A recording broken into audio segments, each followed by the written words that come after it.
Hello everyone, আসসালামু আলাইকুম। সবাই কেমন আছেন? আশা করি সবাই ভালো আছেন। আল্লাহর রহমতে আমিও ভালো আছি। ভালো আছি বললেও ভুল হবে। একটু অসুস্থ, বয়স শুনে অবশ্যই বুঝতে পারছেন যে একটু অসুস্থ। তারপর রোজার প্রস্তুতি আপনাদের সাথে এবার শেয়ার করতে পারিনি। খুব সিম্পলভাবেই এবার রোজার প্রস্তুতি নিয়েছিলাম, তো সেটাই আপনাদের সাথে একটু শেয়ার করছি। আজ প্রথম রোজা, তো নূরের বাবা ঢাকা চলে যাবে, যার কারণে নূরের বাবাকে কিছু মাছ ফ্রাই করে সাথে দিয়ে দেব, যেহেতু সেখানে তার ভাইয়েরা থাকে, তো সবাই মিলে যেন একসাথে খেতে পারে, এই জন্য কিছু মাছ ভেজে তারপর বক্স করে দিয়ে দেবো। এখানে প্রায় 2টা ইলিশ মাছের মতো রয়েছে, তো এগুলোই সব কিছুই ভেজে দিয়ে দেবো। যেহেতু আমি অসুস্থ, যার কারণে এর চেয়ে বেশি কিছু দিতে পারছি না। তো যাই হোক, মাছগুলো খুব ভালোভাবে তেলে ফ্রাই করে নিয়েছি, আর এটাই সুন্দর করে একটা বক্সে করে আমি রেখে দিয়েছি। মাছের যে তেল ছিল সেটা আমি আবার একটা পরি করে তারপর বক্সে দিয়ে দিয়েছিলাম। তো মাছগুলো ফ্রাই করা একেবারে শেষ। মাছগুলো ভাজাটা কিন্তু অনেক সুন্দর হয়েছিল, একেবারে লাল লাল। তো দেখি খেতে ইচ্ছে করছিল, যেহেতু প্রথম রোজা, এখন তো খাওয়া যাবে না, ইফতারিতে বা ইফতারির পরে এটা খাওয়া যাবে। তো যাই হোক, সব মাছগুলো তুলে নিয়েছি। এরপরে নূরের বানায় কিছু মোমো তৈরি করেছিলাম।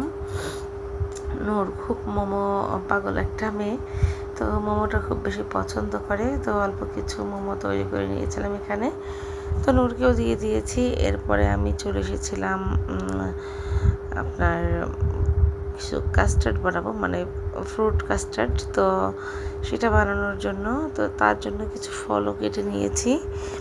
এরপরে কিন্তু এখানে চলে এসেছিলাম আলুর চপ, পেঁয়াজু এগুলো ভাজতে। তো যাই হোক, যেহেতু খুবই অসুস্থ, তারপরও কিন্তু এগুলো করতে হচ্ছে, আর আমার ভিডিও কিন্তু অনেক লেট হয়ে যাচ্ছে, যার কারণে এই অবস্থায় বয়সের আপনাদের সাথে ভিডিওটা শেয়ার করছি। আশা করি ভিডিওটা আপনাদের কাছে ভালো লাগবে।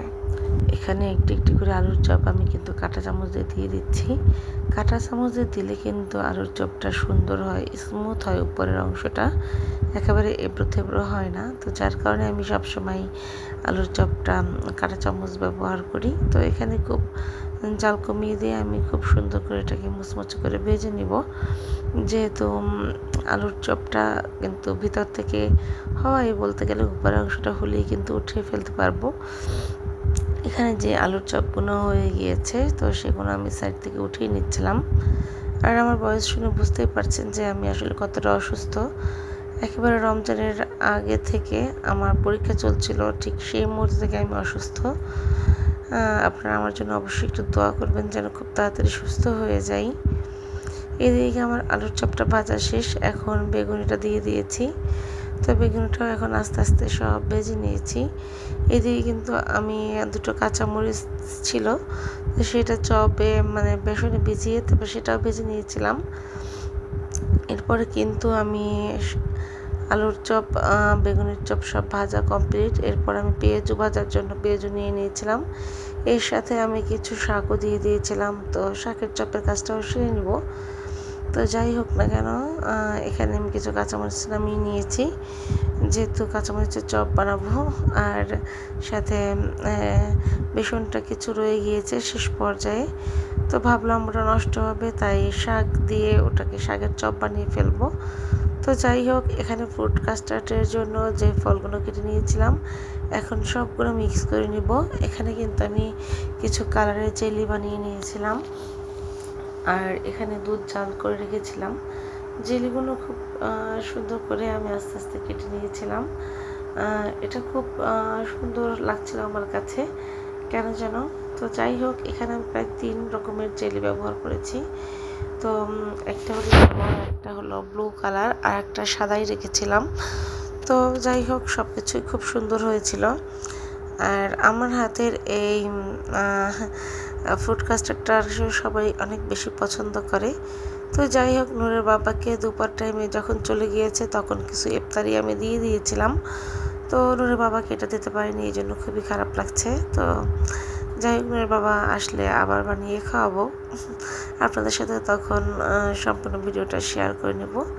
তো যাই হোক, এখানে আমি এক এক করে সব কিছু দিয়ে দিয়েছি। এখানে আমি নিয়ে নিয়েছিলাম 3 রকমের ফল আর ফ্রুট কাস্টার্ডের জন্য আপনার দুধটা আমি খুব ভালো করে জাল করে নিয়েছিলাম আর সাবুদানাটাও সিদ্ধ করে নিয়েছিলাম। তো যাই হোক, এখানে সব কিছু মিক্স করে নিয়েছি আর দেখতে এটা ঠিক এভাবে হয়েছিল।